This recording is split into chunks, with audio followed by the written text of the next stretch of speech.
jangan lupa untuk subscribe channel youtube.com/kumasnazi. Gratis! Kita upload setiap 2 hari sekali, konten segarin, sekolah agak ngajarin setiap hari Senin dan Sabtu, jam 2 siang, dan barbecue belajar bareng aku setiap hari Rabu jam 6 sore, dan kita juga punya konten-konten seru lainnya yang bisa menghibur kamu. So, jangan lupa subscribe ya! Teman-teman, dulu ketika aku masih SD, aku sudah berbisnis. Suatu pertanyaan yang besar, anak SD berbisnis. Emang dia bisa bikin produk? Emang bisa nawarin jasa? Kenapa secara pikiran udah nyampe ke bisnis? Tentu udah masuk akal kan anak SD bisa melakukan itu. Aku sendiri juga tidak tahu kenapa dulu aku mengalir begitu saja tanpa tahu alasannya dan melakukan yang namanya transaksi bisnis waktu SD. Dan cuannya juga banyak. Nah, teman-teman pengen tahu aku jualan apa? Simak video ini sampai selesai.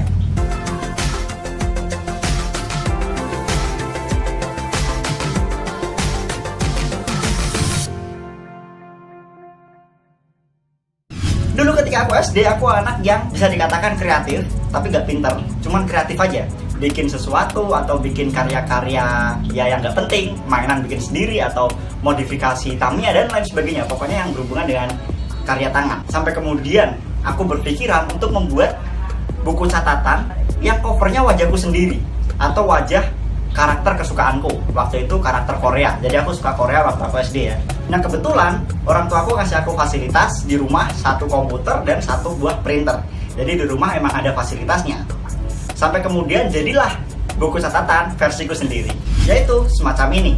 Nah, ini bisa aku custom sesuai dengan keinginanku. Mau covernya siapa, wajahku sendiri atau artis atau karakter animasi dan lain sebagainya bisa aku custom di sini.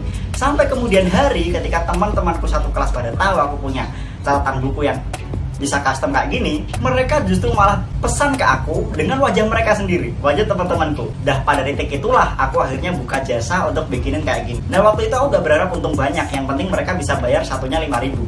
Nah, aku bikin pakai printerku di rumah, pakai komputerku di rumah, dengan biaya mungkin hanya Rp1.000 kali ya, karena ngeprint kayak gini tentu murah, nggak perlu biaya mahal, bentuknya juga kecil-kecil juga.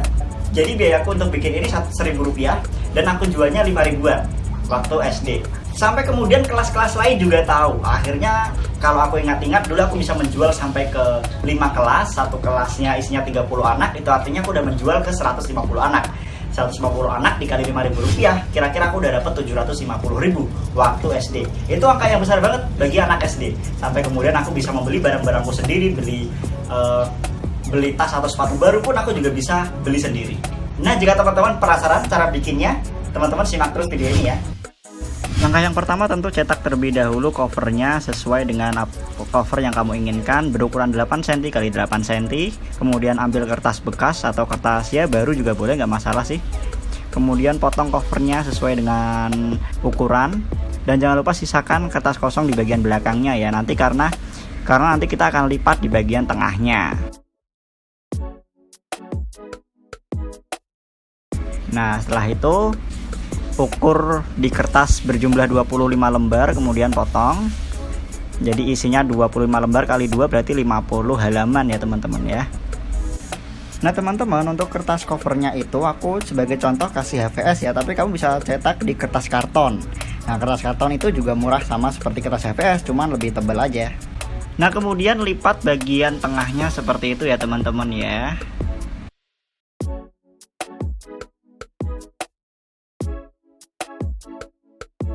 Nah, sisanya di bagian belakang itu kamu bisa potong.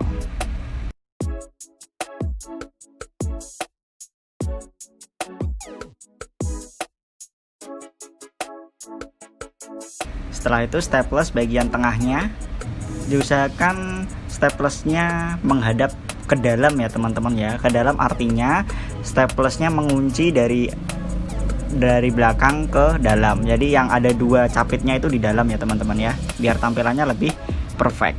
Seperti staples buku tulis kamu.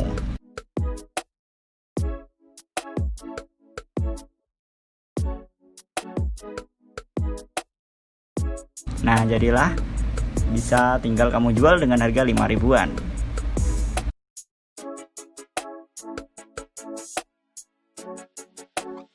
Nah, kenapa anak-anak SD bisa minat banget kayak ginian?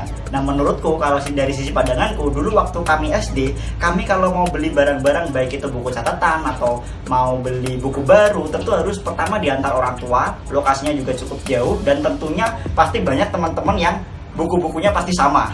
Nah, jadi dulu waktu aku menawarkan sesuatu yang berbeda, bisa custom wajah kalian sendiri, bisa custom karakter kesukaan kalian sendiri, teman-temanku merasa mereka nggak harus pergi bareng orang tuanya, nggak harus jauh-jauh, mereka bisa custom note atau catatan mereka sendiri, pakai wajah mereka sendiri, sehingga mereka merasa ini barangku dan gak bakal ketukar. Nah, dari situlah akhirnya booming banget di sekolahku. Sampai ada salah satu teman yang saudaranya adalah anak yang bersekolah di sekolah lain, itu juga pesan lewat aku dan dijual lagi di sekolahannya. Nah, itu juga aku juga gak habis pikir kenapa dulu anak SD ada yang bermindset bisnis semacam itu. Tapi dulu itu ngalir aja dan aku dapat untung, kemudian habis karena aku buat beli-beli barang-barang yang ya gak ngasilin untung, kayak beli tas baru, sepatu baru, ya yang penting waktu SD kan yang penting hati senang ya. Nah, tapi terlepas dari hanya jualan ini, aku juga jualan barang-barang lainnya teman-teman waktu aku SD. Nah, salah satunya adalah yang pernah aku bikin videonya, linknya di atas ini, yaitu usaha bikin stiker. Dulu waktu SD booming sekali anak-anak yang suka sepak bola.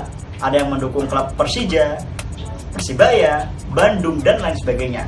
Sampai kemudian hari aku bikin stikernya. Dulu aku di SD punya kelebihan bisa ngeprint sama bisa mengoperasikan komputer ya. Mungkin di SD yang bisa beberapa anak doang, dan termasuknya salah satunya aku. Jadi aku cetak stiker logo sepak bola tersebut, aku tawarkan ke teman-teman SD, ternyata laku banget. Itu kebangetan lakunya, sampai aku nggak bisa bikinkan lagi karena printernya rusak, sampai printernya jebol teman-teman. Akhirnya aku disarankan kakakku untuk cetakin di percetakan, harganya malah justru lebih murah. Sampai akhirnya videoku yang ini, mungkin teman-teman pernah nonton ya, yang tadi ya, satu lembar A3 tuh harganya 5.000, dan ketika satu lembar itu dijual bisa sampai 90.000. Nah, itu keuntungannya itu berlipat-lipat, sampai akhirnya mungkin aku SD itu sudah dapat banyak sekali uang dengan nilai mungkin jutaan rupiah. Nah, uang itu justru kemudian aku belikan barang-barang liabilitas kayak tas dan sepatu baru, handphone baru. Dulu handphone semuanya masih pakai handphone yang Nokia, aku udah pakai Android. Jadi dulu waktu SD fokus kami masih ke bersenang-senang, bukan ke melipat gandakan uang.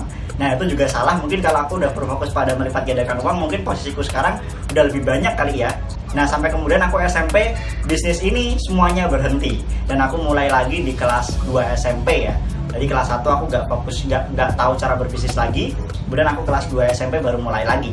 Nah, namun aku melihat anak-anak SD sekarang kayaknya nggak banyak ya yang bermental untuk berbisnis di usia SD.